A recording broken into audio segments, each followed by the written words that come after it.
Hi there, welcome to Need More Time.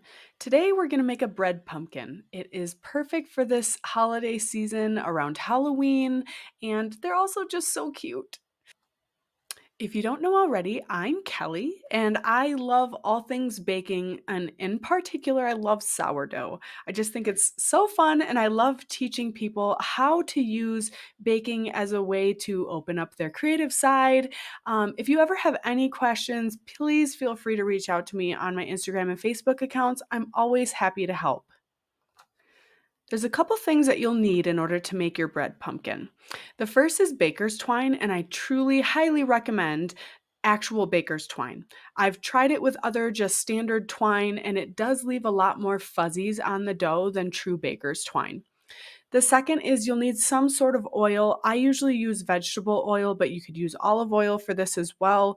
You're actually going to soak your twine in the oil in order to make the bread and help it not stick to the bread. There's a couple extra fun things in here that you'll see. I did use blueberry powder in order to make it purple. You could use different colorings like strawberry powder or turmeric powder to change the color of your dough, but you'll also want to add in some fine rice flour. That helps the color stay on the dough. If you don't add that rice flour in, it may just sink into the dough and you won't see that bright, vibrant color.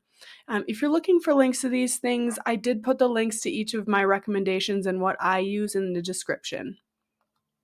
So let's get started. First, you're going to see I have a little bowl with that has vegetable oil in it. And then you're going to take your string and you're going to make a circle that is about the size or a little bit larger than what you think your dough is. If you're not sure about this, you can take out your dough and literally wrap it around it to make sure that it's big enough. I like to make it a little bit bigger than I think the dough is, and you'll see why here in a second. You want to make 3 strings out of this. So you can see I'm just taking the string and running it along to make 3 different strings. You could also do 4 strings. It really depends on the type of little pumpkin that you like. I think I like the 6 better, but if you wanted to have 8 little pumpkin, I don't know, domes, you can do 4 instead, but I like to do 6, well, with 3 strings. And then you can see I'm just kind of rolling it together and sticking it in the oil because you will want that to be nice and saturated before you put that onto your pumpkin. Next, we are going to prepare the dough for the pumpkin. So you're seeing I'm putting a little piece of parchment paper on it. That will help your bottom from not browning too much. I have tried it without it, and if you don't put it on there, unfortunately, it does almost make it black on the bottom because the oil sticks to the dough and makes it just a little bit too dark. So I always recommend putting a little piece of parchment paper on the bottom. And then for the string, you can see I am taking as much of that oil off as possible. You don't want the string super oily. It makes it, again, it darkens it in a kind of an odd way. So I highly recommend pulling as much of that oil off as you can. And then you can see I'm just placing the string over top of that dough, and you can place these however you'd like. I like to try and make them as even as possible, but put them on there, and then you're going to place a piece of parchment over top of it and flip it out.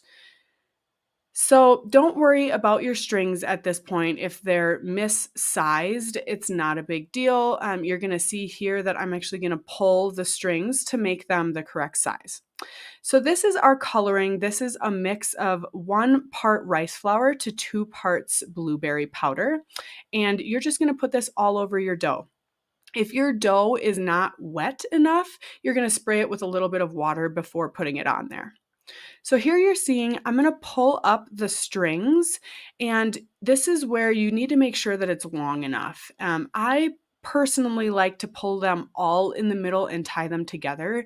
You can tie them one by one if you'd like. I just like bringing them together in the middle with all 6 strings so that I know that they're placed in the middle. Whereas if you tie them separately, you can still make sure that they're in the middle, but it's a little bit more difficult.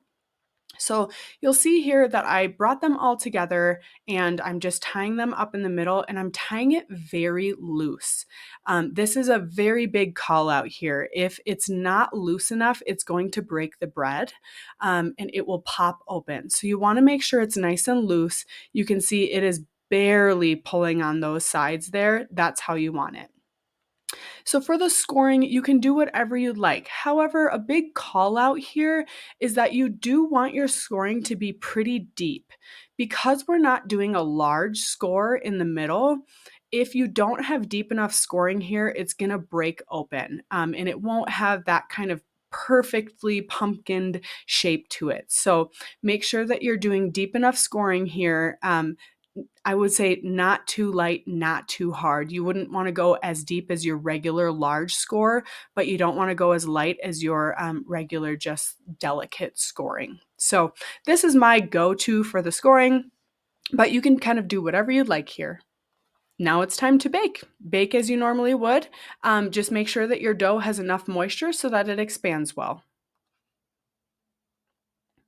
So we are done baking and you're gonna see I am cutting off the strings. I was a little late in cutting these. You want to cut them off immediately and it will be hot, but try and take them off as fast as possible. It will help it come off and it will help it not have those little fuzzies. And you'll see here, you can even see it started to brown on the outside a little bit. If we did not have that parchment, it would have been almost black. So this is it. She's so pretty and I love it. And I hope you do too. Thank you so much for being here today. I truly appreciate it. I'm just so excited to have you here, and please make sure to subscribe, like, and let me know anything that you need. Also, please go follow me on my Instagram and Facebook at the naming of @needmoretime. Thanks so much for being here.